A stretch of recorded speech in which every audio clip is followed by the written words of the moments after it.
So far this election cycle, super PACs have spent more on ads than the candidates they're backing, setting up the possibility that the primary process could last until June.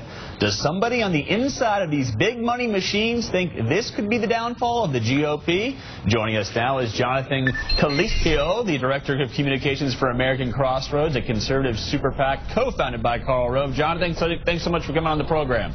Thank you for having me, Luke. I want to ask you this question. So Newt Gingrich and Rick Santorum, the only reason they're still alive at this point is because of super PACs. Super PACs have extended the GOP nominating process. Is this the super PAC idea that was supposed to give the GOP such an advantage in the presidential primaries hurting the GOP now because it's made it elongated?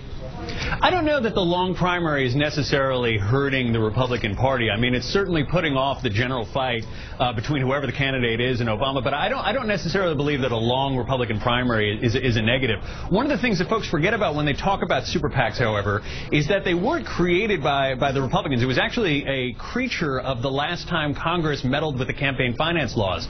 In 2002, of course, they passed that McCain-Feingold Act, which opened up money to go to third-party groups like American Crossroads, and it capped off the amount of money that could be be raised by political parties and party committees. So there's really been a shift in power from the RNC and the DNC over to groups like American Crossroads and Priorities USA, President Obama's super PAC. But that's really the impact of the last time that Congress is very much made up of, I would say, the more mainstream big money guys in the party, at least the ones that we know about. Aren't those guys a little bit angry that someone like Foster Friess or Shelley Anderson can keep this thing moving on? Well, I think for me, because speaking for our donors, I don't really want to speak for our donors, but speaking for the organization, our main priority is to defeat President Obama in 2012. And I don't know that there's a sense that this elongated primary is really halting that too much. I mean, it's certainly keeping Obama in the spotlight. I mean, he's going to have to be called for account on these gas prices and everything. So there is a lot of attention being paid to the Republicans, but the president still is in the limelight. And I think that as soon as this gets into the general, we'll be active, and I think our donors are happy about that. Sure. Jonathan, a question. Are you at all concerned that in the case of a Newt Gingrich or Rick Santorum, in a lot of ways a single individual can keep a non-viable candidate, speaking specifically about Mr. Gingrich, viable, and that you basically then have that candidate essentially beholden to a sponsor? Does that bother you at all? Well, first of all, I don't know that it's kept him viable. I mean, he hasn't won any races since South Carolina, so I don't know that he's as viable as you. And he's still there. He's still drawing votes that would theoretically go to Santorum to himself, and he can stay in as long as his single sponsor, his one supporter, as long as he keeps funding him. I mean, he has to make a decision as to whether or not he thinks that he can win this race, and that's a decision for Newt Gingrich to make, regardless of who supports him. Now, on the left, you had situations in the past where the labor unions would support one candidate or another, and that was outside of the candidate's control. That's not one guy. Well, it's usually 3 or 4 guys at the top of the union deciding who makes the endorsement, right? I mean, the folks who are the rank and file of the labor unions are not choosing who the labor union supports. That's a decision that's made by a couple of people. So I think that there are similarities on both sides. Jonathan, I have a question about the negativity of these ads. I would say 9 out of $10 have gone towards just negative attack ads. Do you think this has been a good thing? And if it's been a bad thing, what do you do to fix it? How do you make the environment a little more positive?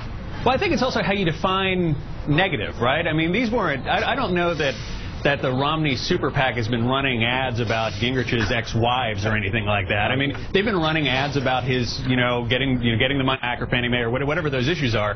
These are issues designed to hold candidates and politicians to account for what they've done in the past. So you can call those negative ads, but I mean, they're really informational. It's not like going and slewing a candidate's family or wives. It's not negative in that sense.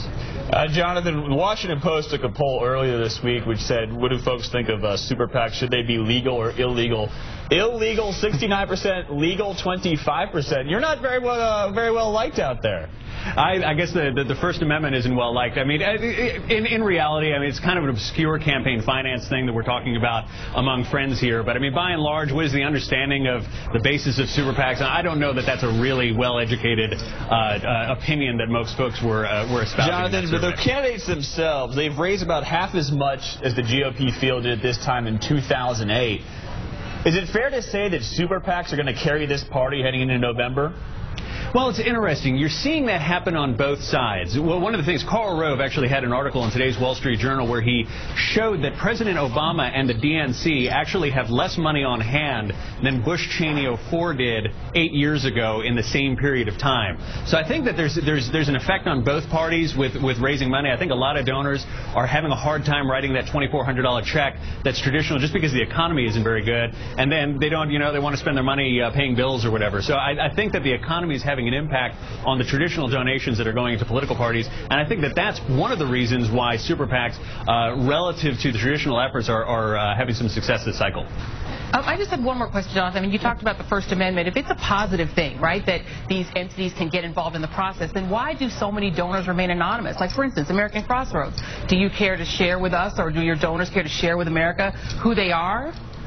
Well, there was actually an article today in the Washington Post that talked about how many of the non-disclosing, many of the groups that crow about non-disclosure actually themselves don't disclose. The reason why groups don't always have to disclose their donors is because the Constitution, again, through a Supreme Court case, protects individuals and private organizations from having to give over their membership and donor lists to the government. Mm-hmm. They said that there's no compelling reason for the government to know who's a member of the NAACP or American Crossroads or some 501c4 organization.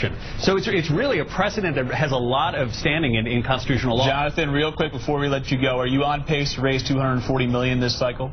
Yeah, our goal for the cycle is $240 to $300 million, and we're doing really, really well. What's that? I think we're going to hit it this cycle. Wow. I think there are a lot of concerned people. $300 million from American Crossroads. That's concerned about the direction of the country. That's Jonathan Coligio, we appreciate it. Thanks so much for joining us. Thank you for having me. Coming up, President Obama and the First Lady hosted their largest state dinner ever last night for British Prime Minister David Cameron and his wife. We'll break down the guest list, the goings-on, that star-studded affair, next on What Now? I have other things to film.